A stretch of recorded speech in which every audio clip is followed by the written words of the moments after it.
जय हिंद। स्वागत है आपका नॉलेज वर्ल्ड में। मैं तेज श्रीवास्तव आपका स्वागत करता हूं। दोस्तों, पिछली नॉलेज की कड़ी में मैंने आपको बताए थे, वन वर्ड के बारे में बताए थे। हिंदी के कुछ वाक्य होते हैं, उनके लिए वन वर्ड होते हैं, वो बताए थे। एक पार्ट आप तक पहुंच चुका है और दूसरा पार्ट आपके पास, आप देख रहे हैं तो पहुंच चुका है। तो दोस्तों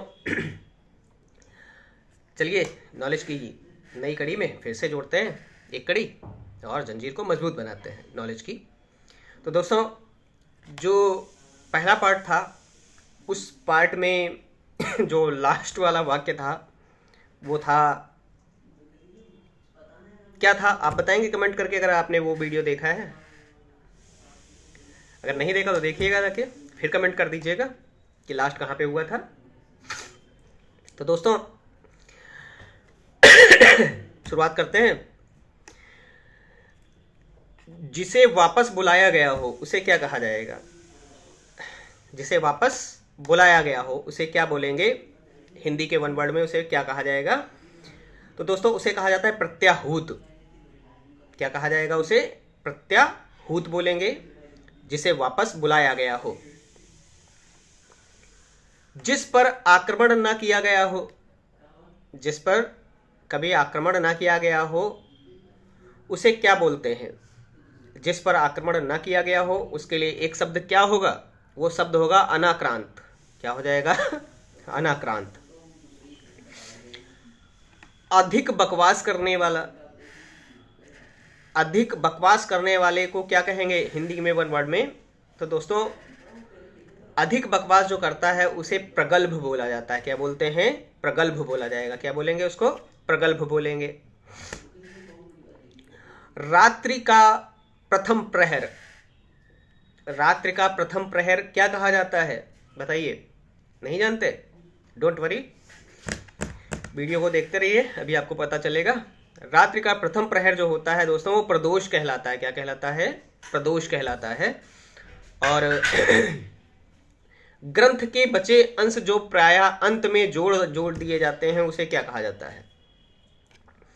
कोई ग्रंथ मान लीजिए लिखा गया है और उससे बचे हुए भाग थे, कुछ बचा रह गया अंश, तो उसको अंत में जोड़ दिया गया, उस अंश को क्या कहा जाता है?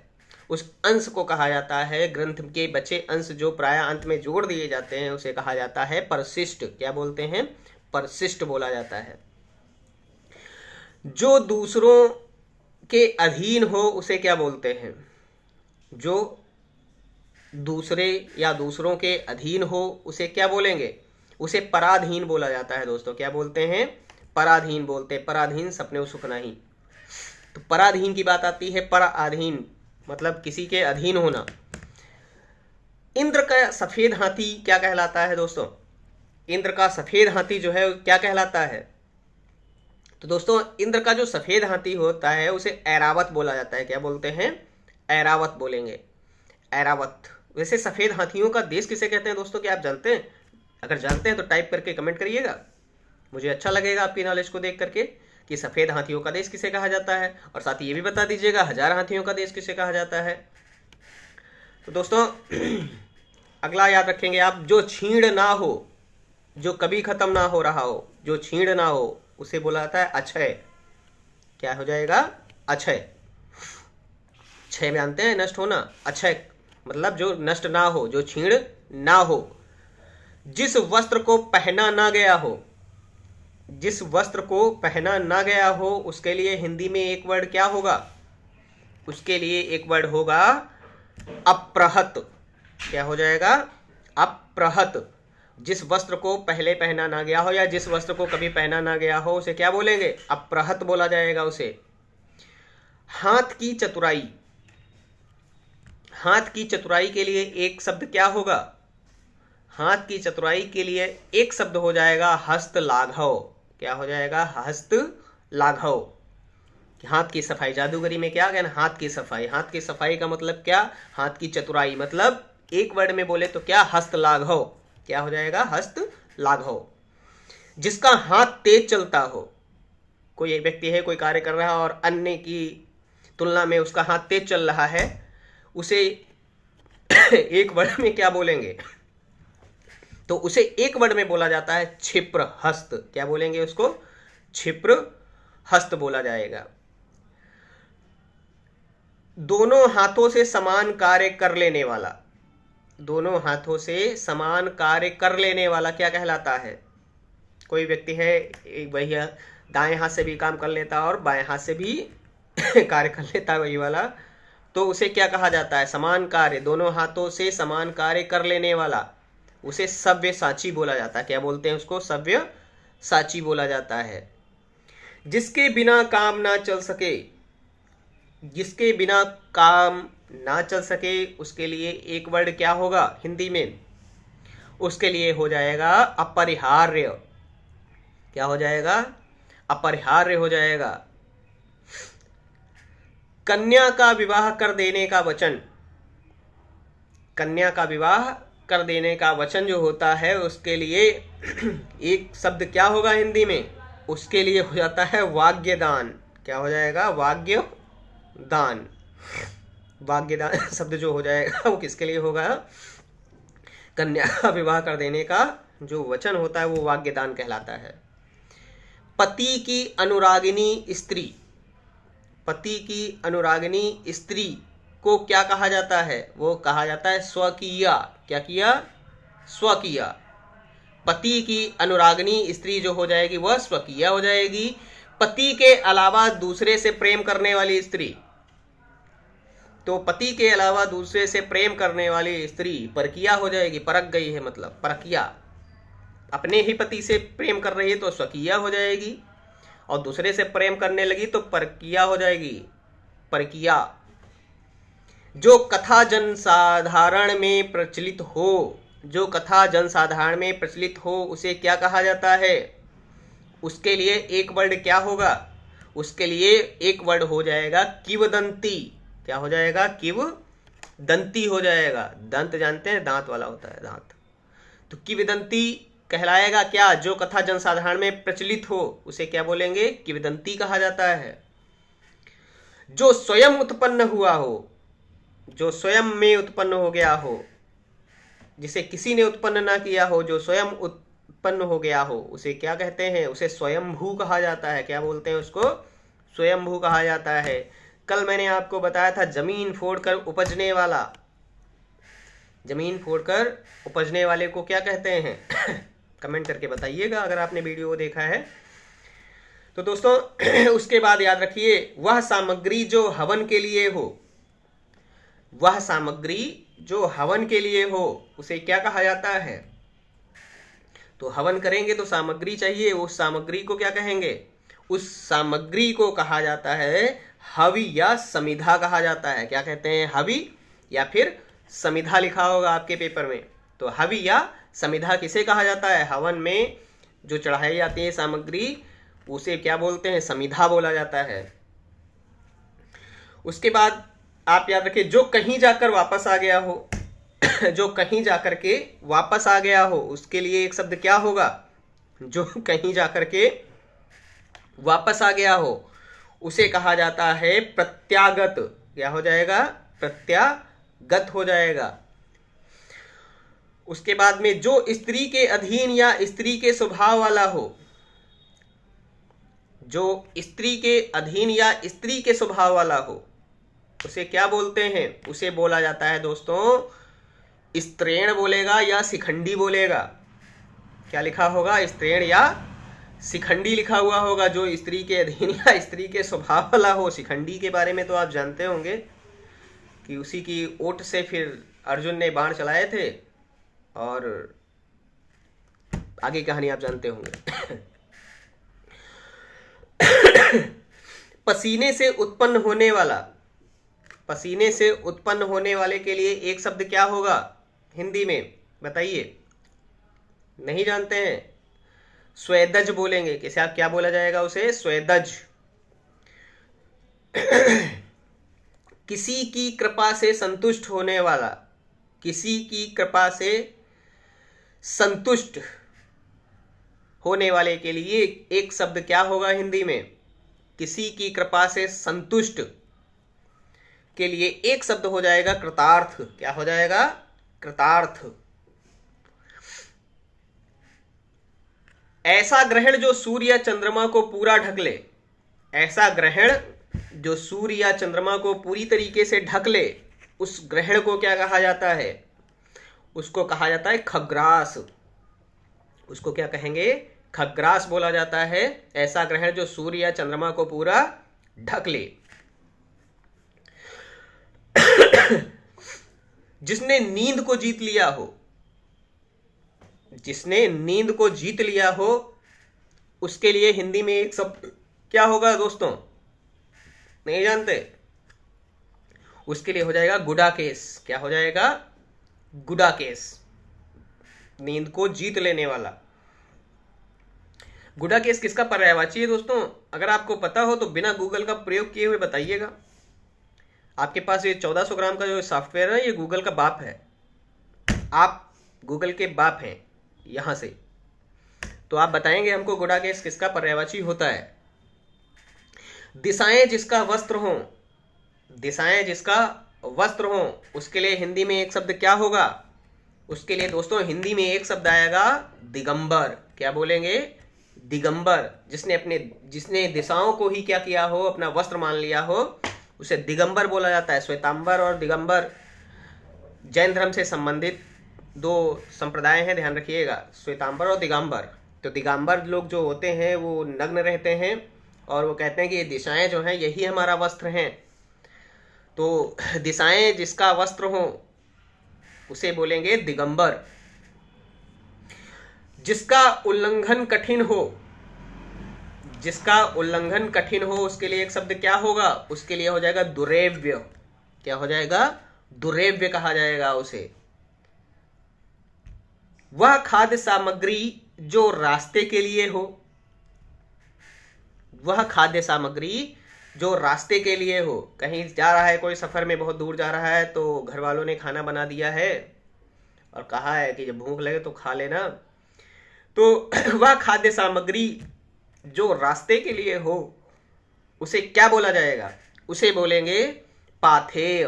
क्या बोलेंगे? पाथेय। पथ के लिए पाथेय लेते जाइए, पथ के लिए पाथेय। पथ मतलब रास्ता। अगहन एवं पूस के बीच की ऋतु को क्या कहा जाता है? अगहन और पूस के बीच की ऋतु को क्या कहते हैं? अगहन और पूस के बीच की जो ऋतु होती है उसके लिए हिंदी में एक शब्द क्या होगा? उसके लिए हिंदी में एक शब्द होगा हेमंत। क्या हो जाएगा? हेमंत हो जाएगा। दोस्तों क्या आप जानते हैं ये ऋतुएं कैसे बदलती हैं? अगर आपको पता है तो कमेंट करके बताइएगा। मुझे आपकी जानकारी को देखकर बहुत अच्छा लगेगा और भी लोग आपसे प्रभावित होंगे। फेंक कर मारा जाने वाला हथियार क्या कहलाता है? फेंक कर मारा जाने वाला हथियार क्या कहलाता है? बताइए। फेंक कर मारा जाने वाला हथियार क्या कहलाता है दोस्तों? अस्त्र और शस्त्र के बारे में आपने सुना होगा, लेकिन आप क्या जानते हैं अस्त्र किसे कहते हैं और शस्त्र किसे कहते हैं? अभी इन्हीं लाइनों में आपको अर्थ मिलने वाला है। फेंक कर मारा जाने वाला हथियार जो होता है वो क्या कहलाता है? अस्त्र कहलाता है। और हाथों में पकड़ कर मारा जाने वाला हथियार या हाथों में लेकर लड़ा जाने वाला हथियार क्या कहलाता है? वो शस्त्र कहलाता है। क्या कहलाता है? शस्त्र कहलाता है। बचपन की पिटाई को याद करिए। मम्मी के हाथ में डंडा और सटासट चल रहे हैं, जब तक हाथ में तब तक शस्त्र, और तुम भगे, फेंका के मार दिया, अब वो अस्त्र हो गया। क्या हो गया? अस्त्र हो गया। तो फेंक कर मारा जाने वाला हथियार क्या हो जाएगा? वो अस्त्र हो जाएगा। और हाथ में पकड़ कर मारा जाने वाला हथियार क्या हो जाएगा? या हाथ में लेकर के जो हथियार आप लड़ रहे हैं उसके लिए एक वर्ड क्या हो जाएगा? वो हो जाएगा आपके लिए क्या? वो शस्त्र हो जाएगा। क्या हो जाएगा? शस्त्र हो जाएगा। प्रिय बोलने वाली स्त्री को क्या कहेंगे? प्रिय बोलने वाली स्त्री को क्या कहें? खाली प्रिय बोलने का मतलब नहीं है कि उसने प्रिय आपको बोल दिया, उस स्त्री को क्या कह रहे हैं? मीठा बोलने वाली, अच्छा बोलने वाली। प्रिय बोलने वाली स्त्री क्या कहलाएगी? हिंदी में एक शब्द में उसे कैसे डिनोट करेंगे? उसे क्या कहेंगे? उसे बोला जाता है दोस्तों प्रियमवदा। क्या बोलेंगे? प्रियमवदा बोला जाता है। प्रियमवदा। युगों से चला आ रहा है जो, उसके लिए हिंदी में एक शब्द क्या होगा? युगों से चला आ रहा है जो, वो क्या कहलाएगा? वो सनातन कहलाएगा। क्या कहलाएगा? सनातन कहलाएगा। युगों से चला आ रहा है जो, वो क्या कहलाता है? सनातन कहलाता है। जो अपने कर्तव्य को निश्चित ना कर सके उसके लिए हिंदी में एक शब्द क्या होगा? जो अपने कर्तव्य को निर्धारित ना कर सके उसके लिए एक शब्द होगा कि कर्तव्य विमूढ़। कि कर्तव्य विमूढ़ जो होगा वो शब्द होगा उसके लिए जो अपने कर्तव्यों को निश्चित नहीं। तो कि कर्तव्य विमूढ़ व्यक्ति वह व्यक्ति होता है जो अपने कर्तव्यों का निर्धारण नहीं कर पाता है कि मुझे क्या करना चाहिए और क्या नहीं करना चाहिए। ध्यान रखिएगा। प्राचीन आदर्शों पर चलने वाला, प्राचीन आदर्शों पे चलने वाला क्या कहलाता है? हिंदी में उसके लिए एक शब्द क्या होगा? नहीं जानते हैं तो गत्यानुगतिक हो जाएगा। गत्यानुगतिक क्या हो जाएगा? गत्यानुगतिक बोला जाता है उसको जो प्राचीन आदर्शों पे चलने वाला हो, जिसका घर ना हो, ना घर है ना ठिकाना, मुझे चलते जाना। तो जिसका घर ना हो उसे क्या बोलते हैं? जिसका घर ना हो उसे दोस्तों अनिकेत कहा जाता है। क्या बोलते हैं? अनिकेत। देखिए निकेत लिखा हुआ है इसी में, आ बढ़ा दिया तो बिना घर का हो गया। निकेत एक पर्यायवाची भी आपको तैयार हो सकता है दोस्तों। थोड़ा ध्यान से इसको सुनिएगा कि अनिकेत जो होता है वो किसके लिए शब्द होगा? जिसका घर ना हो उसे क्या बोलेंगे? अनिकेत बोलेंगे। और अनिकेत से आ हटा दीजिए, निकेत बचेगा। और निकेत जो होता है दोस्तों वो घर का पर्यायवाची होता है। निलय भी पर्यायवाची होता है घर का। नेक्स्ट, जिसका कोई मत ना हो, जिसकी कोई राय ना हो, जिसका कोई मत ना हो उसके लिए एक शब्द क्या होगा? जिसका कोई मत ना हो मतलब कोई मत नहीं है उसका, वो निष्क्रिय है एकदम। जिसका कोई मत ना हो वो अनिकेतु हो जाएगा। क्या हो जाएगा? अनिकेतु। क्या हो जाएगा? अनिकेतु। दोस्तों अनिकेत और अनिकेतु थोड़े से मिलते जुलते हैं, कंफ्यूज मत होइएगा। अनिकेत जिसका घर ना हो, अनिकेतु क्या हो जाएगा? जिसका अपना कोई मत ना हो। तो दोस्तों क्या आप केतु जानते हैं किसका पर्यायवाची होता है? राहु केतु की बात नहीं कर रहा हूं मैं। केतु किसका पर्यायवाची होता है? बिना गूगल के प्रयोग के अगर आपको पता हो तो जरूर बताइएगा। मध्यमा और अंगूठे की बीच की उंगली क्या कहलाती है? ये मध्यमा और ये अंगूठा, ये लाइक करने के लिए होता है।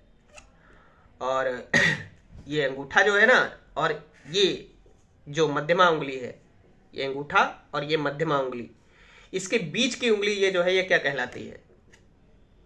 ये कहलाती है तर्जनी। क्या कहलाती है? तर्जनी। यह कुमड़ बतिया को नहीं, देख तर्जनी जे मर जाही। तो ये अंगूठे और मध्यमा के बीच की उंगली क्या कहलाती है? ये तर्जनी कहलाती है।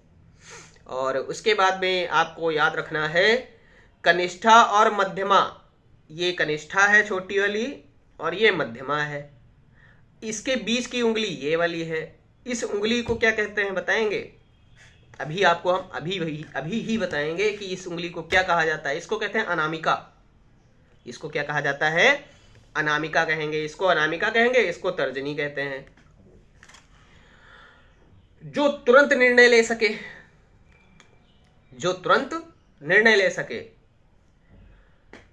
उसके लिए एक शब्द क्या होगा? उसके लिए एक शब्द होगा प्रति उत्पन्न मति। क्या हो जाएगा?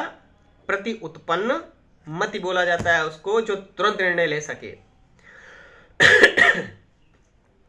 एक स्थान पर टिककर ना रहने वाला, एक स्थान पर टिककर ना रहने वाला क्या कहलाता है? वो यायावर हो जाता है।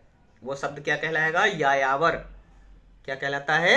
यायावर। जो एक स्थान पर टिककर ना रहता हो या एक स्थान पर टिककर ना रहे उसके लिए एक शब्द क्या हो जाएगा? यायावर हो जाता है। वर किसका पर्यायवाची होता है बताइएगा? दो बार जन्म लेने वाला। दो बार जन्म लेने वाले के लिए हिंदी में एक शब्द क्या होगा? दो बार जन्म लेने वाले के लिए हिंदी में एक शब्द जो होगा उसे बोला जाता है द्विज। क्या बोलते हैं? द्विज बोला जाता है। द्विज। दोस्तों क्या आप जानते हैं द्विज किसका पर्यायवाची है? अगर पता है तो आप बताइएगा। किसी दिन पर्यायवाची का भी वीडियो बना करके डाल दूंगा। हरा भरा मैदान, हरा भरा मैदान क्या कहलाता है? तो हरा भरा मैदान क्या कहलाता है? नहीं जानते? शार्दूल बोलते हैं उसको। क्या बोलाता है? शार्दूल। हरा भरा मैदान क्या कहलाएगा? शार्दूल कहलाता है। अग्रज से पहले अनुज का विवाह, अग्रज से पहले अनुज का विवाह। देखिए, अनुज नाम भी होता है लोगों का, अनुज का मतलब छोटा भी होता है और अग्रज का मतलब बड़ा होता है। तो बड़ा कुंवारा बैठा है और छोटे का ब्याह हो जाए, बड़े का ब्याह ना हुआ हो और छोटे का ब्याह हो जाए, उस विवाह को क्या कहते हैं? विवाह को क्या बोलेंगे? उसे अनुवेश बोला जाता है। अग्रज से पहले अनुज का विवाह जो होगा तो उसे क्या बोला जाएगा? अनुवेश बोलते हैं उसको। जहां पृथ्वी और आकाश मिलते हुए दिखाई दें, कहीं दूर नजर जब जाती है तो लगता है जमी और आसमां मिल रहे हैं। जमी और आसमां जहां मिलते हुए दिखाई पड़ते हैं, उसके लिए हिंदी में एक शब्द क्या होगा? उसके लिए हिंदी में एक शब्द हो जाएगा क्षितिज। क्या कहलाएगा वो शब्द? क्षितिज हो जाएगा, क्षितिज। जहां धरती और आसमान मिलते हुए दिखे, जहां पृथ्वी और आसमान मिलते हुए दिखेंगे, वो क्या कहलाएगा? वो क्षितिज बोला जाता है। पृथ्वी और आकाश के बीच का स्थान, पृथ्वी और आकाश के बीच का जो स्थान है उसे क्या बोलते हैं? पृथ्वी और आकाश के बीच का स्थान वो कहलाता है अंतरिक्ष। और उसको एक शब्द और याद रखेंगे, त्रिशंकु। अंतरिक्ष या फिर त्रिशंकु लिखा होगा कि जहां, अभी बताया मैंने आपको, जहां धरती और आसमान मिलते हुए दिखाई पड़ेंगे उसे क्षितिज बोला जाएगा। धरती और आसमान के बीच का जो खाली स्थान है उसे क्या बोलते हैं? उसे अंतरिक्ष बोला जाता है और त्रिशंकु भी बोला जाता है। ध्यान रखिएगा। मन की बात जान लेने वाला, मन की बात जान लेने वाले के लिए हिंदी में एक शब्द क्या होगा? बताइए। नहीं जानते हैं? कोई बात नहीं। मन की बात को जान लेने वाला कोई मर्मज्ञ होगा। क्या होगा? मर्मज्ञ होगा। जो मन की बातों को जान जाए उसके लिए हिंदी में एक शब्द क्या बनेगा? उसके लिए एक शब्द बनेगा मर्मज्ञ। क्या हो जाएगा? मर्मज्ञ। जिसे बाहरी दुनिया का ज्ञान ना हो, जिसे बाहरी दुनिया का ज्ञान ना हो, उसके लिए हिंदी में एक शब्द क्या होगा? उसके लिए हिंदी में शब्द बोला जाता है कूप मंडूक। कूप मंडूक का मिलाकर के एक मुहावरा भी है, कुएं का मेढक होना। कुएं का मेढक होने का मतलब कि एक ही जगह का ज्ञान होना, उससे अधिक ज्ञान ना होना। जिसे बाहरी दुनिया का ज्ञान ना हो उसके लिए हिंदी में एक शब्द बना, कौन सा? कूप मंडूक। कूप जानते हैं किससे कहा जाता है? कूप कुएं को कहा जाता है।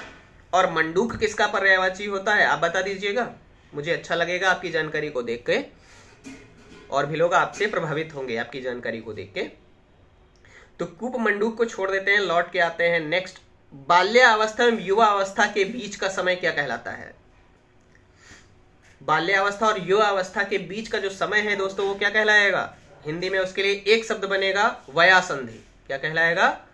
वयासंधि कहा जाएगा उसको। जिस स्त्री का पति एवं पुत्र ना हो, जिस स्त्री का पति और पुत्र ना हो, उसे क्या कहा जाएगा? उसे अवीरा कहा जाता है। क्या कहा जाता है? अवीरा कहा जाता है।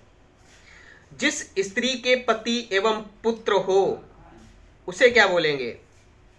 जिस स्त्री का पति एवं पुत्र हो उसे पुरंदरी बोला जाता है। क्या बोलते हैं? पुरंदरी बोला जाता है। दोस्तों, क्या आप जानते हैं पुरंदर किसका पर्यायवाची होता है? पुरंदर किसका पर्यायवाची बताइएगा हमको। सुरेंद्र भी होता है उसी का पर्यायवाची, आप बता दीजिएगा। दोनों पर्यायवाची एक के ही होते हैं, पुरंदर और सुरेंद्र। जिसकी बाहें घुटने तक लंबी हों, जिसकी बाहें घुटने तक लंबी हों, उसके लिए हिंदी में एक शब्द क्या बनेगा? उसके लिए एक शब्द होगा अजान बाहु या प्रलंब बाहु बोला जाएगा। क्या? प्रलंब बाहु। कानून के हाथ बड़े लंबे होते हैं, प्रलंब बाहु बोल सकते हैं। जिसकी बाहें घुटने तक लंबी हों उसे क्या बोला जाएगा? उसे बोलेंगे प्रलंब बाहु। जो इधर उधर से घूमता हुआ आ जाए, डिसाइडेशन नहीं था कहाँ जाना है, लेकिन इधर उधर से घूमा और फिर आ गया, इधर उधर से घूमता हुआ आ जाए उसके लिए एक शब्द बनेगा आगंतुक। क्या बोलेंगे?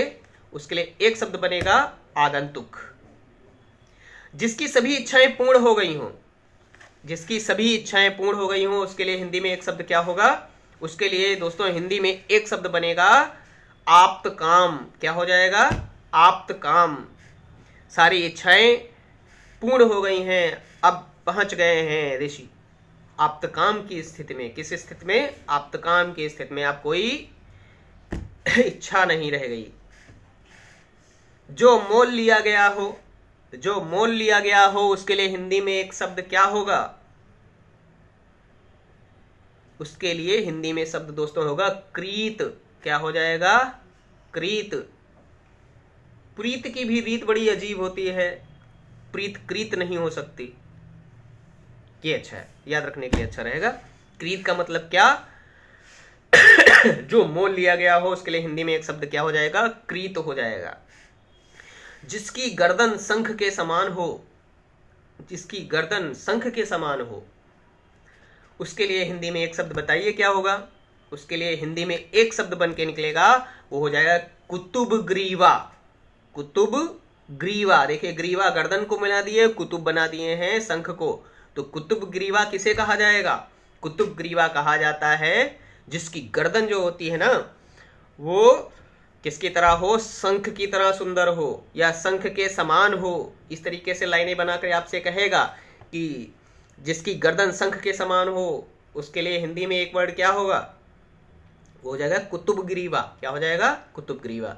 दोस्तों गले में कौन सी ग्रंथि होती है बताइएगा कमेंट करके।